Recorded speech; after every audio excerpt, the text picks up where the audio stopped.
Terima kasih ada masih diinterupsi pemirsa. Tadi seperti kata Mbak Lulu, kayaknya Mbak Lulu berharap banget bahwa PDI Perjuangan akan jadi oposisi. Jadi gimana Bang Masinton? Ya mudah-mudahan nanti PKB ya mau nemenin.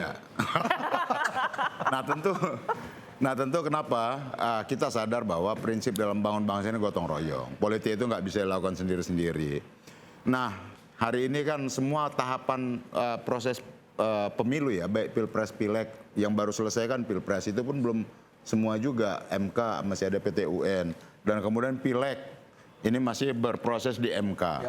Nah tentu selesai seluruh tahapan ini kita pasti bangun komunikasi politik ke seluruh pimpinan-pimpinan partai politik. Jadi nanti Mbak Lulu juga pasti dikomunikasikan. Iya kan, pasti begitu. Tapi PDIP ini juga ditunggu juga Bang Masinton, karena misalnya PDIP diharapkan menjadi inisiator hak angket di DPR, juga nggak kelihatan tajinya Bang Masinton. Bahkan PKB juga nunggu Mbak Lulu ya. Jadi hak angket tuh jadi apa enggak sih Bang? Loh iya, kalau oh iya jadi atau oh iya nggak jadi? Kalau bicara angket, interupsi. Iya. Boleh saya menghayal ya? Ini menghayal ya? Ini menghayal ya? Menghayal ya? Monggo Bang, monggo. Ini gerobak yang namanya PDI. Oh my God. Terus ini ibu gitu loh. Ibu siapa Mbak? Ibu lah pokoknya ibu. Oke. Terus ini Hasto. Ini Puan. Hei Puan, kamu ke sana. Hai Hasto, kamu. Gerobak nggak jalan-jalan kan di tempat kan? Ini yang ditunggu sama beliaunya itu loh. Gimana gerobaknya nggak jalan? Hasto narik ke situ, Puan narik ke situ. Kita tidak terdistract dengan Bener Bang. enggak. Di PDI Perjuangan itu ketika keputusan diambil pasti semua berjalan dan bergerak. Nah kita kan nggak mau langkah terburu-buru. Apapun itu politik itu tidak bisa disikapi secara emosional, reaktif, dan lain-lain seperti itu. Maka kami PDI Perjuangan menunggu seluruh proses tahapan pileg ini selesai, yang ini 15 Mei ya selesai, maka 24, 26 Mei ini PDI Perjuangan segera melakukan konsolidasi melalui Rakernas itu. Rapat Kerja Nasional seluruh Indonesia itu di Ancol nanti. Nah dalam rangka memutuskan langkah-langkah politik strategis itu. Karena apapun politik itu tidak bisa lepas dari apa sih aspirasi dari masyarakat baik di berbagai wilayah daerah Indonesia. Oke. Oh, ada interupsi. Oh dari mahasiswa dari UI, silakan. Silakan berdiri.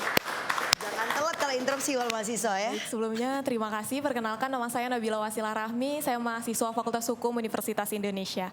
Mungkin sangat menarik ketika melihat semangat dari koalisi-koalisi yang ada di sini. Sebenarnya saya penasaran aja, sebenarnya pas dari awal ketika kita melihat sebelum pemilu itu, semangat dari koalisi nomor 1 dan koalisi nomor 3 itu kan terus menggaungkan bahwa koalisi nomor 2 ada penyeludupan hukum, kemudian juga adanya pelanggaran konstitusi, dilanjutkan dengan lahirnya putusan Mahkamah Konstitusi nomor 90. Namun setelah baru-baru ini kita lihat bahwa ada pergerakan. Lantas pertanyaan saya adalah, apakah ini semata-mata untuk rakyat atau semata-mata untuk kepentingan partai politik saja? Kemudian yang kedua, ketika kita melihat semangat dari koalisi perubahan bahwa akhir-akhir ini sudah menunjukkan adanya pendekatan dengan koalisi yang menang untuk masuk ke pemerintahan. Pertanyaannya adalah bagaimana koalisi dari perubahan ini terus mempertahankan semangatnya ketika mereka itu masuk ke dalam rezim pemerintahan. Mungkin sekian dari saya. Terima kasih. Jangan-jangan cuma gimmick.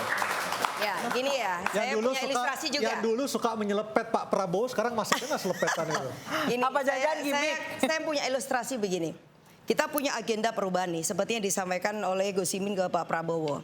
Pertanyaannya ketika kita dinyatakan kalah gitu kan oleh KPU dan melalui putusan di MK, lalu kemudian agenda perubahan itu lalu kita masukkan di laci dan kita akan menunggu 5 tahun lagi baru kita buka lagi dan kemudian kita tawarkan ke rakyat. Atau kita mengambil momentum terbaik apapun caranya memperjuangkan agenda ini untuk kemudian bisa dijalankan oleh pemerintah. Dan itu juga menurut saya sebuah kemenangan. Kenapa? Karena politik tetap kita lakukan dan kita jalankan apapun situasi kondisinya. Ya kan? Kemenangan bagi partai atau kemenangan buat konstituen? No, ini tentang rakyat dong. Kan agenda perubahan itu adalah kontrak terhadap rakyat. Dan agenda perubahan itu kita yakinin itu memang baik untuk rakyat. Maka kalau kita yakin bahwa agenda ini baik, kalaupun toh misalnya kita dinyatakan itu kalah dan tidak kemudian memerintah ya, tidak punya kekuasaan di situ, lalu apakah kemudian kita egois lalu kita naruh di laci dan kemudian kita tutup Oke, gitu. berarti Ya. kesimpulannya adalah sudah ditemukan jalan tengah antara perubahan dengan keberlanjutan. Enggak. Agak Ya, jauh. belum bisa juga. Gak gitu. Nggak. Mbak Lulu, aku sedang ingat Oki Mandasari loh, kudungnya itu loh. Apakah kalau orang kudungnya gitu selalu memberontak? Cocok ya. Jadi gini. Americans. Iya. Pernah dengar kan? Ya. Tidak ada yang tetap di dunia ini. Yang tetap hanyalah perubahan. Ya. Betul kan? Jadi semuanya berubah, matahari walaupun tetap berubah kan, itu molekul-molekulnya berubah. Nah, kalau PKB sekarang berubah sikap nggak apa-apa, misalkan mau ke Pak Prabowo. Memang koalisi perubahan, jadi sikapnya berubah-ubah. Betul loh. Enggak juga ya. Perubahan apa labil itu kan agak Gini ya, tipis berarti. hari ini kita masih sama-sama ada di koalisi pemerintahan Pak Jokowi. Kita masih punya agenda-agenda yang sangat penting di DPR. Sebenarnya cara kita menguji yang paling sederhana adalah apakah kita memiliki kesanggupan untuk menuntaskan agenda-agenda yang penting untuk rakyat di DPR, dan itu kemudian juga disepakatin oleh Gerindra. Itu penting, termasuk juga PDIP. Contoh misalnya kita punya undang-undang, ini PPRT ada 20 tahun Pak. Tidak bisa disahkan dan ini nomor sewu mentok di meja pimpinan. Pimpinan itu ya Mbak Puan, tapi juga di situ ada Gerindra dan sebagainya. Atau kemudian undang-undang tentang perampasan aset. Nah, ini kalau kemudian sepakat dengan ide besar bagaimana Indonesia akan kita bangun lebih baik, dan kemudian Pak Prabowo di satu sisi juga meyakinkan beliau akan mengusung keberlanjutan. Keberlanjutan itu berarti sesuatu yang baik dong. Karena ini juga sebenarnya permintaan pemerintah RUU tentang perampasan hak aset. Kenapa ini juga kemudian tidak jadikan agenda? Kan begitu. Nah, begitupun juga PDIP. Nah, saya kira kita punya momen 5 bulan untuk menguji masing-masing siapa akan kemudian firm ya ada di mana ya, kalau agenda legislasi ini bisa kita tuntaskan. Bang Daniel, Anda yakin nggak sih dengan PKB? Dengan segala macam gula-gula di depan ini, jangan-jangan ini hanya semacam gula-gula politik, tapi nanti ujungnya ninggalin lagi. Ya, kesejatian dari perubahan itu kan Ya. keberlanjutan. Jadi perubahan yang berlanjut kira-kira begitu. Kalau kami sih berharap Pak Prabowo itu ya Yang jelas begini, mengusung salah perubahan satu kekuatan Pak Prabowo selama ini itu bisa membangun tim yang kuat. Jadi loyalitas tentu adalah syarat mutlak di Pak Prabowo, dan kalau kemudian itu bisa dijaga, tentu Pak Prabowo welcoming dengan Tapi sangat. bagaimana Bang Daniel juga Pak Prabowo menjaga hati dari koalisi yang sejak awal sudah bersama Pak Prabowo, tiba-tiba ada partai yang di ujung-ujung nih masuk seperti PKB ini. Iya, kan dalam satu jamaah ada jamaah Masbuk yang ya? sejak awal, terakhir ada jamaah masbuk. Tentu jamaah masbuk itu berbeda dengan jamaah yang sudah ikut sholat sejak awal. Jadi jangan berharap Toh banyak gini, menteri ya. Tapi kan PKB itu Bang Bukan, Daniel tunggu. analoginya. Kami juga pernah merasakan jadi jamaah masbuk. Ya. Jadi kami paham situasi ya. kebatinan Tapi Bang Daniel. PKB, P3 dan sebagainya. Tapi Jadi Bang gini, Daniel. Pak Prabowo itu sudah merasakan semuanya. Jadi sehingga beliau bisa merasakan perasaannya PDIP, bisa merasakan perasaannya PKB dan semua partai. Nah, Tapi oleh Bang sebab Daniel. itulah, karena beliau paham sekali suasana kebatinan semua partai dan semua tokoh politik, beliau tahu bagaimana mentreatment semuanya. Bang Daniel, tapi analoginya PKB adalah tadinya udah berdiri di belakang imam nih. Terus keluar, entah Ya. jajan cireng kayaknya. Terus Mungkin baru jadi batal masbuk. wudhu. Bukan, Oh. waktu itu mungkin batal wudhu, kemudian keluar, balik lagi jadi jamaah. Saya setuju, Pak Prabowo orangnya sangat, saya kebetulan dekat walaupun nggak terlalu dekat, sangat mengerti perasaan orang. Tapi saya nggak yakin Pak Prabowo ngerti perasaan Mas Hinton. Aku nggak yakin. Coba, bener nggak? Ini, Mas Hinton itu sebuah misteri. Saya dari di ruang makeup itu saya korek-korek Bang Mas Hinton. Nggak keluar juga loh. Misteri itu. Jadi tanggal 26 nih Bang Mas Hinton, 26 Mei. Ya 24-26 itu ada Rakernas PDI Perjuangan.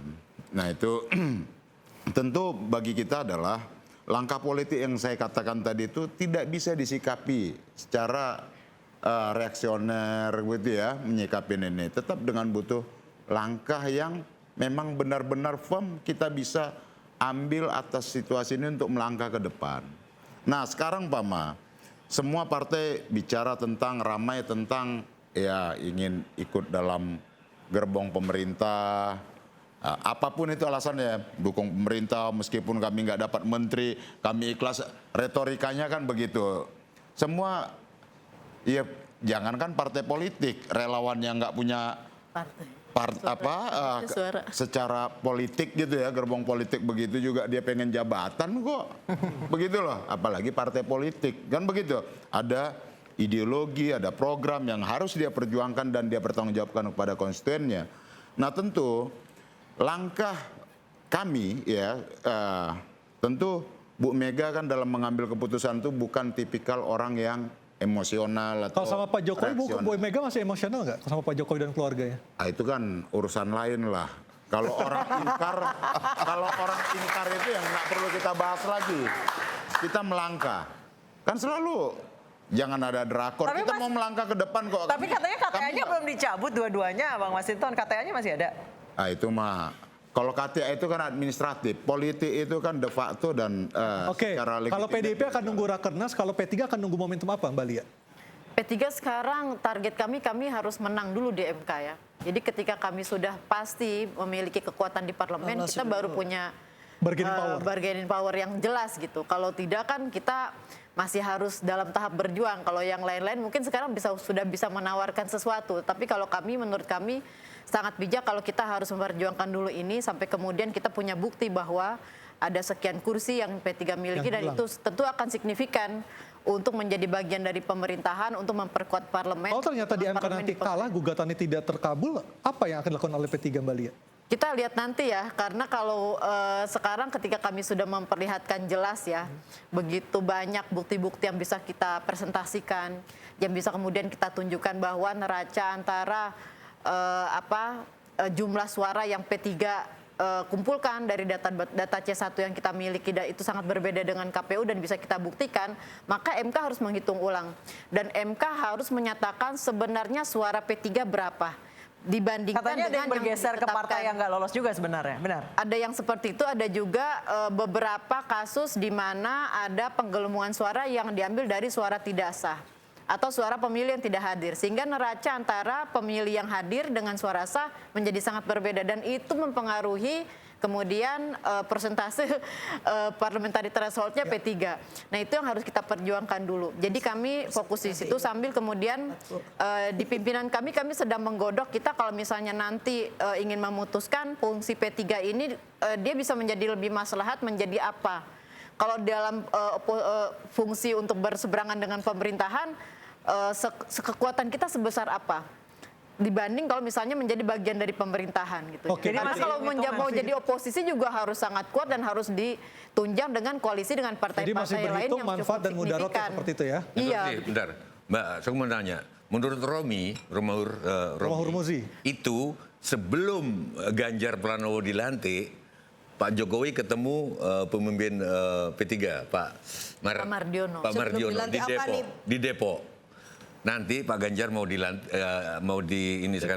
Deklarasikan. Tolong Dibantu. Artinya yang naruh P3 di PDI, bener nggak Pak Jokowi? Kita akan lihat nih saya Saya jawabannya. nggak bisa jawab. Kita akan kembali usai jeda, tetap diinterupsi.